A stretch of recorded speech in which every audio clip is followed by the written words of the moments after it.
Mes frères et sœurs bien-aimés dans le Seigneur, que la grâce et la paix du Seigneur Jésus soient avec chacun de vous. Je dis encore pour nous, sont l'autre opportunité que le Seigneur ben nous pour nous rencontrer ensemble autour de la table spirituelle, pour nous toujours capables de partager la parole de Dieu en étudiant la Bible, le livre scellé de Dieu, le livre sacré, le seul et unique manuel que bon Dieu ben nous comme le don de lecture, le don de l'éducation spirituelle. La Bible, c'est le livre de Dieu. Nous avons fait un coup de lecture avec vous après-midi. Alors, aujourd'hui, toujours dans Actes des Apôtres, chapitre 1, verset 7 au verset 8. Jésus leur répondit, ce n'est pas à vous de connaître les temps ou les moments que le Père a fixés de sa propre autorité, mais vous recevrez une puissance. Le Saint-Esprit survenant sur vous, et vous serez mes témoins à Jérusalem, dans toute la Judée, dans la Samarie, et jusqu'aux confins du monde. Actes chapitre 1er, verset 7 à 8. Le thème de notre étude pour aujourd'hui, c'est une vie chrétienne sanctifiée dans le Saint-Esprit. Une vie chrétienne sanctifiée dans le Saint-Esprit, ou par le Saint-Esprit. La doctrine de la sanctification, c'est la doctrine chrétienne. C'est la doctrine qui est installée, fondée par Jésus-Christ lui-même. Ça fait dans Jean, chapitre 17, verset 19, Jésus dit, moi, je me sanctifie moi-même pour eux. Et dit, Père, sanctifie-les par la vérité, car ta parole, c'est la vérité.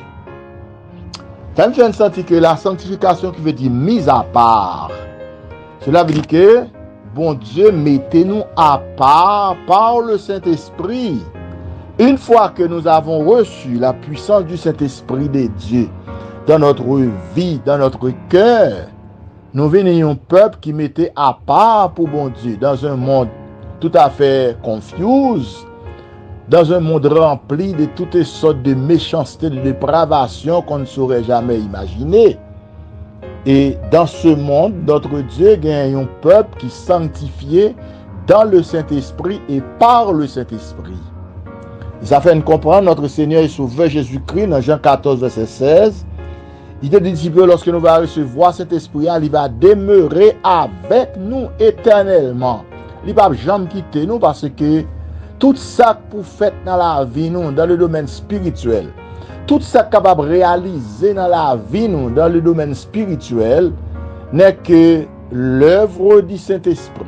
Parce que le Saint-Esprit est en action. Cela veut dire qu'il y a un travail fondamental et spécial à faire dans la vie de chaque monde qui est sauvé. Et après-midi, alors jeudi, il y a un rôle Saint-Esprit, il y a une branche travail Saint-Esprit dans la vie chrétienne, dans la vie monde qui sauvé. C'est pour le capable, n'est-ce pas, sanctifier la vie. Pour la vie, nous toujours la vie qui mettait à part pour bon Dieu. Pour la vie, nous toujours une vie qui mettait de côté pour bon Dieu, capable de prendre plaisir dans la vie, nous l'élever, façon lever pour bon Dieu, capable de glorifier dans la vie de ses enfants à cause de la présence du Saint-Esprit dans la vie chrétienne. Ça fait Jacques dans son épître, Jacques écrit que c'est avec jalousie que Dieu chérit l'esprit, son esprit qu'il a mis en nous. Donc, les bons Dieu gardés, nous-mêmes qui chrétiens, qui sauvés par la grâce de Dieu, qui acceptent Jésus-Christ, bon Dieu gardez nous avec un pile appréciation, avec une jalousie, avec une passion même, à cause de son identité, à cause de son sceau par lequel nous sommes scellés, à cause de cette présence invisible dans notre vie. Donc Jésus de les disciples nous va recevoir une puissance. Puissance ça va permettre que nous capables de témoigner pour moi dans Jérusalem, dans toute la Judée, dans toute la Samarie et jusqu'au bout du monde, parce que tout côté message l'évangile Jésus-Christ arrivé, c'est Saint-Esprit, n'est-ce pas, qui permet le message de l'évangile Christ l'arrivée au bout du monde. Et Christ a glorifié dans la vie tout le monde qui est sauvé, qui est racheté par la grâce de Dieu. Et ça fait dans Philippiens 1, verset 6, apôtre Paul, dans sa lettre aux Philippiens, il dit, car je suis convaincu, persuadé, sûr, que celui qui a commencé en vous cette bonne œuvre la rendra parfaite pour le jour de notre Seigneur et Sauveur Jésus-Christ. Celui-là, n'est-ce pas, qui a commencé en nous cette bonne œuvre, Christ a commencé l'œuvre de la sanctification dans la vie chrétienne par sa mort sur la croix. Et cet esprit a la vie parachevé, la vie achevée, la vie accomplie, la vie conduit nous pour nous rentrer dans la gloire, dans la perfection de Dieu. C'est cet esprit qui a fait travail ça dans nous. Ça fait nous pas de sous-estimer, nous pas de ignorer et c'est présent cet esprit dans la vie nous devons rester à l'écoute de Dieu, à l'écoute du Saint-Esprit pour travail, volonté, bon Dieu, capable de réaliser dans la vie nous. Dans 1 Thessaloniciens 5, versets 23 et 24, apôtre Paul dit comme ça que maintenant que tout votre être, l'esprit, l'âme et le corps soient conservés sans reproche lors du retour de notre Seigneur et Sauveur Jésus-Christ. Et dans 1 Thessaloniciens 4, verset 3, à continuer, Paul dit que ce que Dieu veut, c'est votre sanctification. Puisque bon Dieu, ça le voulait, c'est pour nous qu'on vit sanctifié par le Saint-Esprit dans le Saint-Esprit.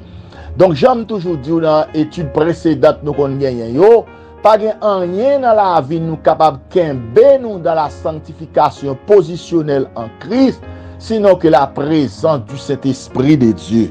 Le Saint-Esprit, bon Dieu, à l'œuvre dans la vie, nous avons senti que l'a conduit nous dans toute la vérité, l'a conduit nous pour nous faire la volonté de Dieu. Dans verset 24, Thessaloniciens 5, apôtre Paul dit, car c'est Dieu qui le fera. Ça fait nous dire que l'œuvre de la sanctification, c'est une doctrine dans la Bible, parfois difficile pour nous comprendre, parce que vous pensez que le travail de la sanctification, c'est le travail d'une personne, c'est le travail d'un homme.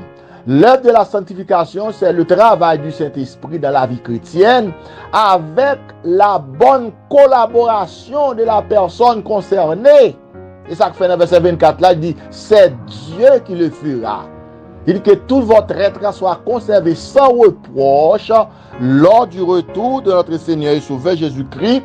Et pour nous capables de rester sans reproche lors de l'avènement personnel de Jésus-Christ pour enlever son Église, c'est cet esprit, bon Dieu, capable de nous dans cette sanctification positionnelle en Christ. Les crises viennent pour ne pas nous gagner dans le monde, pour ne pas nous sortir dans la position spirituelle côté le bête noir, pour ne pas nous, n'est-ce pas, à vivre une vie de débauche, une vie de corruption, une vie de péché, une vie de dérèglement, mais la joindre nous à une vie de sanctification en Jésus-Christ par le Saint-Esprit, malgré souffrance, malgré problème, malgré calamité, malgré moments difficiles qui ont frappé. Non, ce que Dieu veut pour nous les chrétiens Jésus-Christ, c'est que nous soyons sanctifiés, l'esprit, l'âme et le corps soient conservés sans reproche lors du retour de notre Seigneur et Sauveur Jésus-Christ. Donc, une vie chrétienne sanctifiée dans le Saint-Esprit, c'est ce que Dieu veut, c'est ce que le Saint-Esprit veut, c'est ce que Jésus veut pour nous. Nous-mêmes ensemble avec moi, nous demandons bon Dieu grâce pour nous rester sous la direction du Saint-Esprit, pour nous capables de mener une vie de sanctification, une vie qui fait bon Dieu plaisir, notre position en Christ, côté qu'elle mette nous, lorsqu'elle va venir, elle va joindre nous là, il va dire, les bons et fidèles serviteurs, rentrez dans la gloire éternelle de ton maître. C'était frère, pasteur, amis, ou pasteur Camille Edouard, serviteur du Dieu vivant, Haïti, qui a dit où, Maranatha.